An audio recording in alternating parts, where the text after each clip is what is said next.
Shalom, salam hikmah tetap jadi berkat teman-teman. Bagaimana kabarmu? Saya berharap kamu semua dalam keadaan yang baik dan sehat. Teman-teman, sempat viral di beberapa waktu yang lalu memang mengenai framing gereja mualaf ya teman-teman ya. Ada gereja dan kemudian dibeli dengan cara tipu daya dan kemudian itu langsung dijadikan masjid. Pertanyaan saya memang hanya satu, bahwa ketika gereja ada di situ dan sudah ada izin tentu saja gereja, kemudian langsung menjadi masjid, itu apakah ada izinnya atau ada batasan-batasan bagi mereka supaya mungkin menunggu kurun waktu untuk dijadikan masjid atau tunggu izin masjidnya keluar dulu. Tetapi tidak, ujuk-ujuk langsung kemudian berdiri atau diganti menjadi masjid mungkin tanpa izin yang harus ditunggu-tunggu. Tetapi kalau orang Kristen yang bangun sesuatu, maksud saya gereja, itu ribetnya minta ampun ya teman-teman ya. Teman-teman sekalian, saya mau memberikan pemahaman bahwa tahukah orang ini yang dimaksud dengan gereja? Karena kebanyakan dari mereka adalah para mualaf yang pemahaman kekristenannya sangat-sangat mengecewakan. Oleh karena itu ketika mereka berbicara mengenai gereja, mereka tidak memahami apa yang mereka dulu pelajari ya sebagai seorang Kristen. Maka sangat disayangkan sekali. Maka teman-teman sekalian, yang pertama saya mau mengarahkan teman-teman kepada sebuah pemahaman yang benar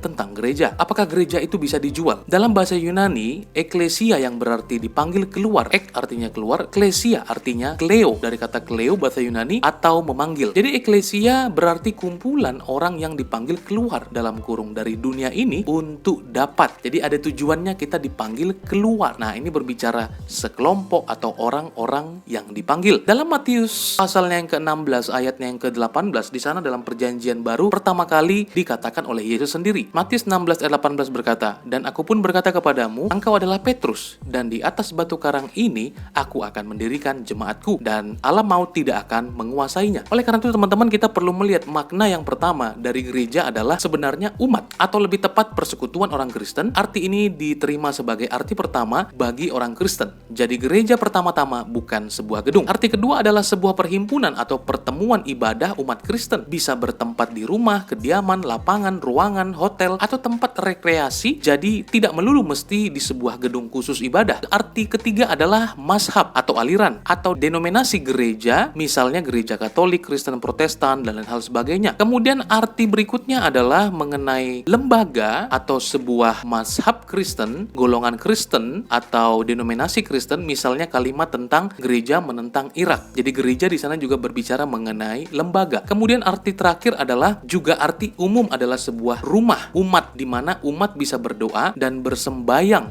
Gereja terbentuk 50 hari setelah kebangkitan Yesus Kristus pada hari raya Pentakosta, yaitu ketika Roh Kudus dijanjikan Allah diberikan kepada semua orang percaya, yakni Yesus Kristus. Jadi itu adalah arti yang sangat baik yang perlu kita pahami sebelum kita berbicara mengenai gereja lebih lanjut. Jadi ada gedung, ada pengertian secara organisasi, ada pengertian secara tempat berhimpunnya. Jadi bukan merujuk kepada gedung, tapi kepada orang-orang yang berhimpun di dalamnya. Di dalam perjanjian baru, kata gereja dipakai untuk menggambarkan sifat gereja tersebut. Dapat diketahui misalnya secara universal. Gereja adalah yang terdiri dari semua orang yang memiliki hubungan pribadi dengan Yesus Kristus. Di sini digambarkan seluruh jemaat yang percaya dan mengakui Yesus sebagai Tuhan dan Juru Selamat adalah bagian dari gereja universal tersebut. Sehingga tidak ada perbedaan antara tiap-tiap anggota gereja karena Kristus telah menjadi pemersatu di dalam jemaat. Dan itu bisa kita ketemukan di dalam 1 Korintus 12 ayat 13 sampai 14. Sebab dalam satu roh kita semua, baik orang Yahudi maupun orang Yunani, baik budak maupun orang merdeka, telah dibaptis menjadi satu tubuh. Di dalam kita semua diberikan minum dari roh. Yang kedua, mengenai gereja lokal. Gereja lokal adalah perkumpulan kelompok orang yang bertemu dalam sebuah kelompok lokasi secara khusus. Gereja lokal bagian dari gereja universal. Dalam perjanjian baru, yang dimaksud gereja lokal yaitu jemaat-jemaat di masing-masing kota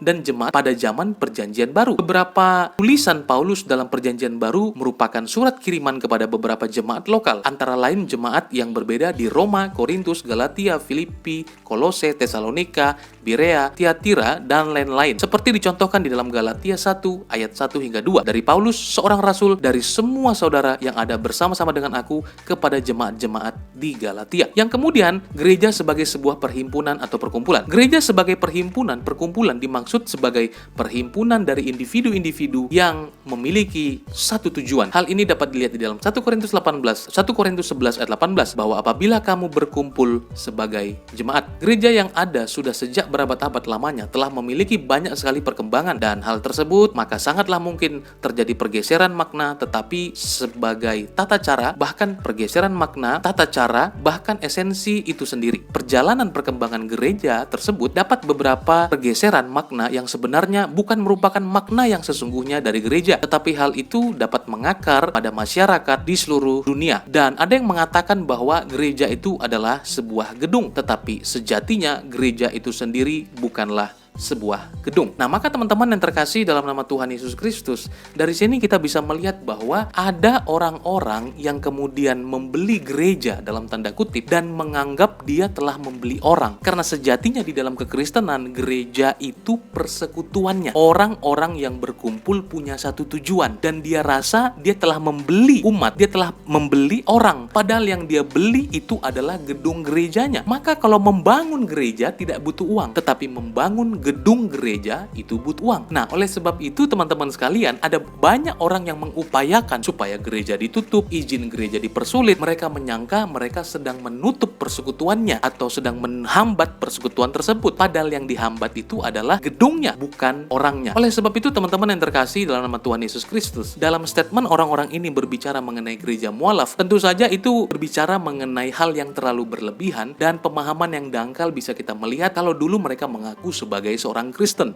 sebab dari apa yang dikatakan Yesus mengenai gereja tidak pernah merujuk kepada gedung, tetapi perkumpulan yang punya satu tujuan atau menyembah Yesus Kristus sebagai Tuhan dan Juru Selamat. Maka terakhir ketika dikatakan gereja mualaf, siapa yang mensyahadatkannya?